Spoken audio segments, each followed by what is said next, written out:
In the run-up to the 4th of July, a small Texas newspaper called The Vindicator decided to encourage its readers to read through the Declaration of Independence by breaking it up into 12 smaller segments on its Facebook page.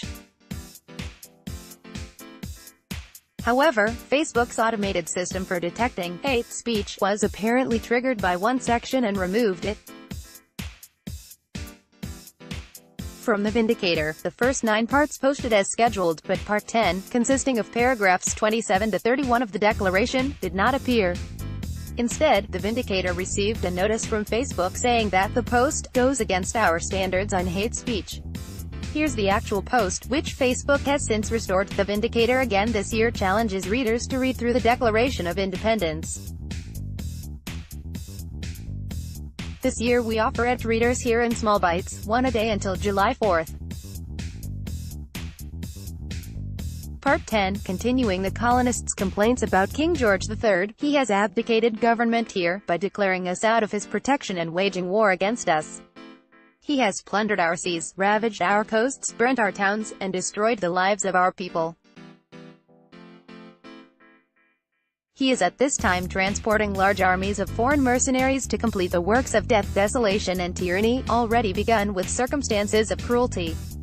He has constrained our fellow citizens taken captive on the high seas to bear arms against their country, to become the executioners of their friends and brethren, or to fall themselves by their hands.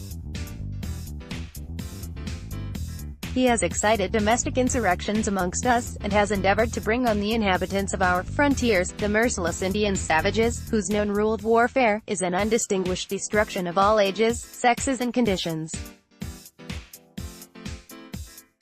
The Vindicator's managing editor said he didn't know what triggered Facebook's algorithm but suggested it is probably the phrase, Indian savages, in the last paragraph. He adds, to be honest, there is a good deal in that passage that could be thought hateful. But he also realized that if he continued to post the last 2 sections of the Declaration and Facebook was triggered a second time, the paper's Facebook page would likely be shut down for good. Fortunately, the following day Facebook reversed itself.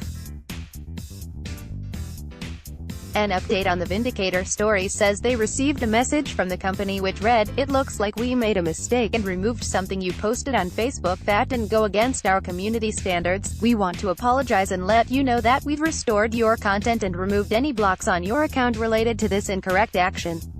Despite what happened, the Vindicator argued even before the reversal that Facebook was a private company and was free to limit the use of its platform as it saw fit.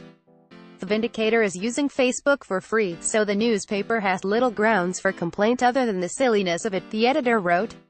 The use of the phrase, Indian savages, certainly does have an unpleasant ring to it 240 years later, but that doesn't make the idea of having a left-leaning corporate behemoth take on the role of language police for our history and current events any more appealing.